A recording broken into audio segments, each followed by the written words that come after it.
السلام عليكم ورحمة الله تعالى وبركاته كلنتي wanaagsan daawadayaal meel kastoo dunida nagala socotaan waa habeenimo isniin ah bisha February waa 14 sanada 2022 qodobada aad barnaamijkeena ku maqli doontaan waxaa kamid ah duqeymo culus oo ciidamada cirka dalka Itoobiya ay maanta ka fuliyeen xuduudka u dhaxeeya gobolada Canfarta iyo Tigreega iyo kooxaha Tigreega ee ka dagaalamaya gudaha gobolka Canfarta oo guulo ballaaran ka sheeganaya dagaalka halkaasi ku dhaxmaraya iyaga iyo maleeshiyada Canfarta iyo cabasho xoogan oo ka soo baxaysa dowlad deegaanka Soomaalida oo ku saabsan dhanka abaaraha iyo waliba xaaladda kacsan ee ka taagan deegaanka qodobadaas iyo qodobo kale faahfaahsan ee barnaamijka ku maqli doontaan saaxiibayaal oo ay ku jirto xiisadda Ukraine barnaamijka waxa uu weheliyaa isla markaana stuudiyaha ay gula sugan Abdullahi Santag isla markaana ka faalooda arrimaha geeska Afrika iyo guud ahaan caalamka Abdullahi soo dhawow xaaladda dalka Itoobiya haddii aan ku hormarno dagaalo xoog leh ayaa maanta ka socday gobolka Canfarta iyada oo kooxda halkaasi ka dagaalamaysa ee ka timid dhanka Tigreeguna ay guulo ballaaran soo sheeganayaan iyagoo dhanka Canfarta laftirkoodu ay sheegteen inay dileen askar fara badan oo ka tirsanaa maleeshiyada halkaasi kula dagaalamayay maxaa halkaasi ka socda oo aan ka ognahay aad iyo aad baad mahadsan tahay Cabdixakiin dhammaan ummadda Soomaaliyeedna waan salaameynaa haddii aan ugu galo barnaamijka horta dagaaladan ka socda Canfarta maalmihii ugu dambeysay iyo bilihii ugu dambeysay baan dhahay dagaalo waaweyn ayaa ka socday deegaanka Canfarta ciidamada Tigreeguna waxay soo bandhigayeen inay ka gaareen guulo waaweyn dagaaladii ay la galeen maleeshiyaadka Canfarta iyo waliba ciidamo military oo dowladda federaalka ay leedahay oo iskarabsanay hase ahaatee maanta dagaalkii dhacay Canfarta waxay soo bandhigeen goobo badan oo ay ka qabsadeen ciidamadii Tigreega dad aad u fara badanna waan dilay bay dhaheen afhayeenka xukuumadda deegaanka Canfartana wuxuu sheegay in ka badan 3,000 oo askari ayaan ka dilay buu yiri Tigreega taasi lama rumaysan karo oo 3,000 askari hal maalin meel ay ku dhiman karaan waa iska adag tahay hase ahaatee labada dhinacba guulo ay kala sheeganayaan dhinaca Tigreeg waxay sheegeen in jab weyn ay u geysteen deegaanka ay ka soo baxdo milixdana ay ku dhow yihiin inay qabsadaan waxay soo dhigayeen sawiraan muujinaya inay ku sii socdaan oo ku sii siqayaan magaaladan qadiimiga ee iyadana wax soo saar kale ee milixda laga soo saaro ciidamada Tigreega ayaa iyagu dhinacooda waxay sidoo kale ta sheegeen in ay qabsadeen deegaamo hor leh isla markaana kala badh deegaanka Canfarta ay gacanta ku hayaan waan gartay Abdullahi haddii aan eegno dhanka dagaalada halkaasi ku dhaxmaraya kooxahan labadan kooxood ee Tigreega iyo Canfarta yaa kale oo kala qayb qaadanaya dagaalkaasi oo kula jira isla markaana dagaalada halkaasi ka socda lukule Cabdixakiin dawladdu meesha kama maqna ciidamada militariga dalka Itoobiya asbuucyadii ugu dambeeyay garab ayay siinahayeen ciidamada maleeshiyaadka deegaanka Canfarta waxa sidoo kale to dagaaladu ka qayb qaadanaya diyaaradaha droniska ee duuliyaha aan lahayn ee dalka Itoobiya oo duqeymo aad u badan ka wada xuduudda deegaanka Canfarta iyo Tigreega ay leeyihiin maanta dhowr magaalo oo magaalada Abala ee qadiimiga ay kamid tahay oo Tigreega ay gacanta ku ciidamada Tigreega ay gacanta ku hayeen asbuucyadii la soo dhaafayba ayay dawladdu duqeymo ba'an ay ka isla markaana dawladdu aad moodid inay ku weeqayso xoogaga iyo ciidamada Tigreego ay soo galinayaan deegaanka Canfarta iyo Axmaarada ee garab siinaya ciidamadii gudaha ku sii jiray ee dagaalada ba'an ka waday gudaha deegaanka Canfarta diyaaradahaasi aan duuliyaha lahayn ee dalka Itoobiya ee duqeymaha ka geysanaya halkaasi maxay dhibaato ay gaarsiiyeen deegaankaasi maxaase horumar ah oo laga sameeyay halkaasi oo ciidamada Itoobiyaan ah ama dawladda ka socdo halkaasi gaadhay ma jiraan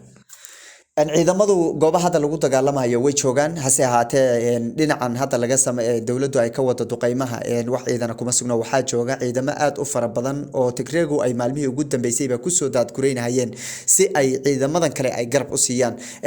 dabcan magaalooyinkana waa magaalooyin marin ah kuna yaala xuduud una dhaxeeya deegaanka Canfarta iyo midka Tigreega ciidamo Tigreeg ayaana ku sugan oo maamulaya saas darteed dawladdu waxaad moodaa inay rabto inay kala xidho ciidamadan dagaalka wada iyo ciidamadan soo galaya si ay marka u kala xidho ama ay u naafiso u dhaawacdo ciidamadan maarta ay u jabiso ciidamadan soo gudbaya ayay duqeymo aad u fara badan maalmihii la soo dhaafay ay dawladdu ka fulinaysaa halkaasi waxa sidoo kale to xusid mudan in ciidamada Tigreega naftirkoodu ay u gudbeen dhinaca Axmaarada oo sidoo kale ay dagaalo ka wadaan oo dagaaladu aysan ku koobnayn dhinaca Canfarta kaliya waan gartay dowladda federaalka dalka Itoobiya waa tii sheegtay in la sameeyay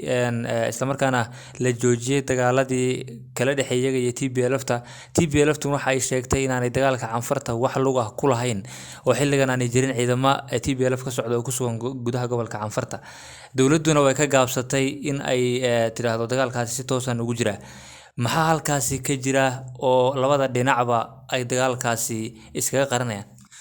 horta dagaalku labada dhinacba way isku inkirsan yihiin oo waxan waa ciidan labada dhinac waana xeelad military inay labada dhinacba la kala inkiro oo beesha caalamka iyo adduun weynaha la tuso in dagaalka midba midka kale inuu isagu wadin oo midka kale uu yahay midka dagaalka wada oo khalad la aaminsiiyo caalamka waa arrin military hase ahaatee dowladda federaalka iyo xoogagan Tigreega ee dowladdu ay u aqoonsatay argagixiso sida ay isku aaminaan oo wada hadal horta loo furo way adag tahay waa la iska wada waxa وحوي قوده مقاشي وحنا هاو قبني ويا عالم كنفتجيسو ويفهنسين عالم كنفتجيسو دولدان هذا وضع إني وان دجان دب كماها إني ماركت أي وضع هذا الأيفران هذا دب كتاي هران أي وضع هذا الأفران هتقالون هذا سنة كله بط أي سيجليان مركب وحوي لبضع دين عن اسمه أمينة هيان أو تقالوا ذي يد الذي أي دون أيان إني لبضع أي دين عكال كوي قان مد بمد كلا ودون إنه كوي ووضع حوجا كان تكريجو ويسكعد هاي عرقات أفرا بدن أيه وذين إذا ماذا تانية أنتي دولته أي وضع هذا الذي كوبات أي السعودي دولته أي مقالنا أي كجيسني سأجار كذا تقيمها يكفلون يسي يوم أنتي كدب نفتر كذا هذا لا يتليها جود إذا ماذا من الترجة دلك إثيوبيا وده هي وينافض ضد هاي إن أنجلو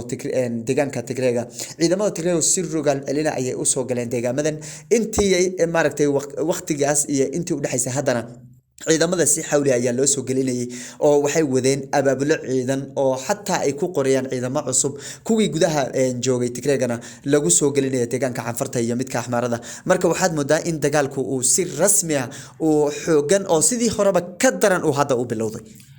waan gartay aad baad maasatay Cabdullaahi haddii aan eegno dhinaca deegaanka Soomaalida waxa ka jira cabasho xoogan oo dhanka abaaraha iyo waliba dhibaatooyinka oo dhanka siyaasadda haddii aan korno dhinaca abaaraha maxaa ka jira cabashaha oo deegaanka xilligan uu wajahaya dad fara badan oo ku soo qaxay oo dhibaato halkaasi dhibki ka jiray dhib kale ku sii daray baa la soo sheegaya maxaa halkaasi ka socda عبد الحكيم ورطة دلك الصوماليات الدولة دجانك الصومالية أما شعب كدولة دجانك الصومالية لما دي كرو محا هرتا كوها محا قبصدي لما دي كرو أبار ما هو قبصته وأبارو سندا بدن أيان روب لهلين دبعت بدن أي كسوجين لنا الدولة دنا وح جرب قبضة أو في عن لما هلين تبشوين أي جرا سياسة هذا كحسن نفتر كذا وحكعية وحكم إذا الدولة قابك أي رئيسي أما الربي إن رئيسي شعب كدولة دجانك الصومالية أي كجابسي إليه هنا وسياسيين هذا وحكعية taasi ayaa ka mid ahayd taasi waxa ka sii dartay dad ka soo qaxay ama ka maartay ka soo baxay dhinaca Soomaaliya oo aad u fara badan ayaa ku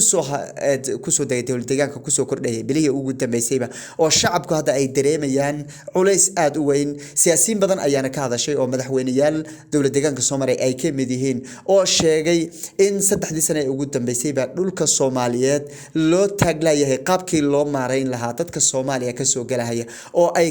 maartay dowlad deegaanka shacabkii dowlad deegaanka ku sugnaaba la hilmaamayba oo maanta aan waxba la gaarsiin karin hadii xataa la dhaho waxa loo qabta la yiraahdo ay uga hormarayaan dadkii Soomaaliya ka yimaado uga hormarayaan oo dadkii dowlad deegaanka ku sugnaa ee xaq u lahaa aan maanta waxba la gaarsiin karin ay sheegeen gabi ahaan markaan isku soo duubno dowlad deegaanka Soomaalidu way qasan tahay xaaladiisu arrimo siyaasadeed way u qasan tahay xagga shacabka iyo baahidii iyo biyo la'aantii way u qasan tahay dhimasho ayay shacabku qarka u saaran yihiin isqa qabsiga siyaasadeedna iyada naftirkeeda qayb ayay ka tahay inay waxba loo qaban waa shacabka sababtoo ah waxa way dawladdu waxay iska ilaalinaysaa laamaha mucaaradka ee ku kacsan xukuumadda ay hadda dawladdu ay maaragtay u jawaabistoodii iyo xirxirtaankooda ay ku hawlan tahay bedelkii la doonayo shacabka in xaqiisa wax loo qabto waan gartay aad iyo aad baad mahadsan tahay kaasi wuxuu ahaa saaxiibayaal Cabdullaahi Santago ila falanqeynaya xaaladihii ugu dambeeyay ee geeska Afrika iyo guud ahaanba caalamka inta ku kulmeen doono barnaamijka xiga waxaan idinkaga tageynaa sidaas iyo nabadgelyo